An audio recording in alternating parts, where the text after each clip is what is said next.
Today I opened my email and found a email from YouTube saying that they had removed my channel from YouTube for repeated violation of their spam, deceptive practices, and scam policy. This was news to me. I only opened this account in January of 2024 and it's only been 18 days. I literally only have two videos. One is how to make a circle with a router, and the other is how to clean your mirrorless camera sensor.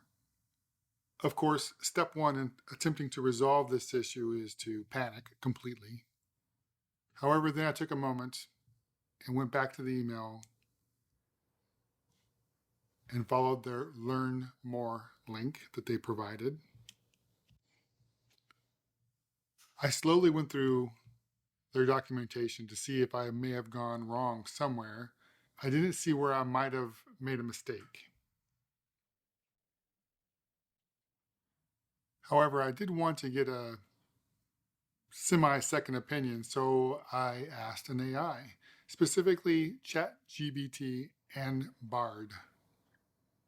One of the things that I did notice in the documentation is that when your account is deleted, it is permanent, and it is for the individual, not the channel. So you can't open a second YouTube account via a different Gmail and start creating videos again.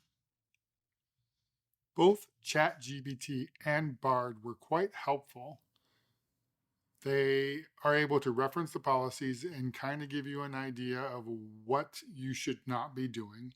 I gave both an explicit explanation on what my videos entailed, how they were made, what the keywords were, and what the description was, as I had saved that previously in a folder. I don't think of either of these AIs as experts in this particular subject, but I thought it would be an interesting test to see what they had to say in this particular situation. More of a test of the AI than anything else. One of the things that I found interesting was that the policies written by YouTube are kind of subjective, and pretty much anything can fall into those buckets if they wanted to. One of the last things I wanted to do in testing the AI was to have it write an appeal letter for me that fit inside the format of YouTube's 1,000-character limit. And you know what? It did a really good job. I basically just copied and pasted that. Now, if you go back to the original letter they sent you, you'll see at the bottom there is a section or a link where you can click to appeal. Once you follow the link, you'll want to put in your full name, the address that you use to sign into your YouTube channel, and then an email address that they can contact you. And that may be different from the one that you use for your channel. And then you need to put your channel ID. The last part is your appeal text that we used ChatGPT to write. Finally, I have seen a couple other videos where people have had similar situations. Me personally, within moments of hitting the submit to the appeal, I got a reply in the email saying that they got my appeal. And then within 8 minutes, I got another email saying that they reviewed the situation and they agree that it was an accident and they reinstated my YouTube channel. Well, I hope that video was useful for you, and I hope your situation is as easily resolved as mine was. I honestly feel like I got swept up into an AI algorithm that flagged me, and then my quick turnaround on the appeal makes me think that it was also an AI that looked at it and resolved it.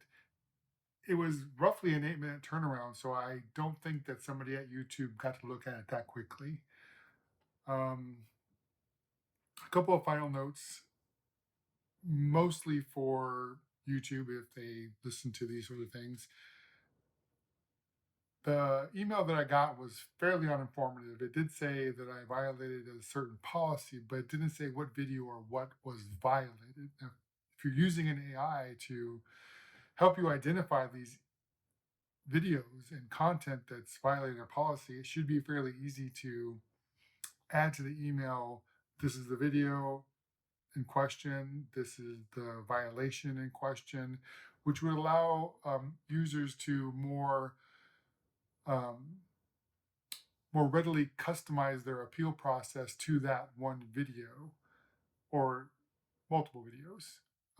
In my particular case, I only had the two and they weren't in violation, but it was easy for me to, or use ChatGPT to create a response that was specific to my two videos.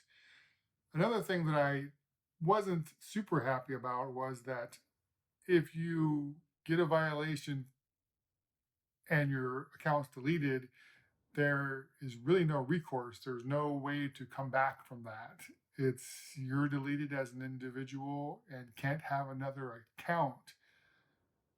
I know a lot of people do make money monetizing YouTube, and that can be a big blow to somebody's life if there is a forever ban.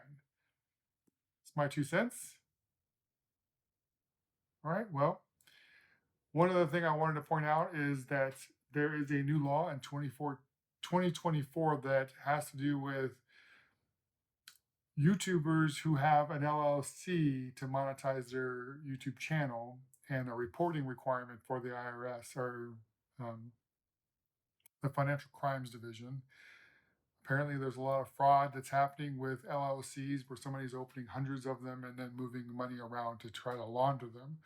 I don't think that that really applies to YouTubers, but the law as it stands is anybody who has an LLC, and that could include a lot of YouTubers. So I have a video that I'm putting out that will address that. If you